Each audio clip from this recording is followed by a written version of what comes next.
तुषार 3 फेऱ्याला आता आपल्या वाघाने 1 नंबर केला, आता नाही ऐकत कोणला.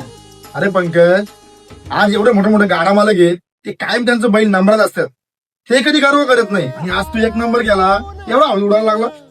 बघ तुषार, मी माझ्याबद्दल कधी मोठेपणा केलेत का किंवा माझ्यावरती गर्व केलाय का? कधीच नाही रे. बघ तुषार, मी माझ्यावर गर्व नाही करीत, मी माझ्या बैलांवरती गर्व करतो.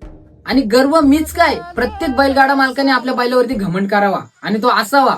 म्हणजे जोपर्यंत आपला बैल पळतो ना, तोपर्यंत आपल्या बैलावरती घमंड असावा.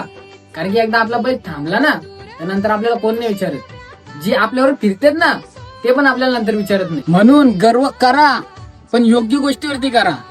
गर्व आपल्या बैलावर असावा, स्वतःवर नाही. माणुसकी टिकली ना, तरच बैलगाडा क्षेत्र टिकल. गोष्ट पटली मलाच काय, सगळ्यांना पटल. बघ तुषार, आज आपल्या बैलाने 1 नंबर केलाय. जर पुढच्या वेळेला आपण जर मोठा पायऱ्या केला ना, तर दुसऱ्या टायमाला आपल्याला गरीबाचाच बैल घ्यायचे. का तर त्या गरीबाचा बैल पण उजेडात आला पाहिजे. हा, कारण गरीबाचा बैल खुर्ला बांधून राहता कामा नाही. बरोबर बोललास. आता पटलं का तुला माझं म्हणणं? पटला.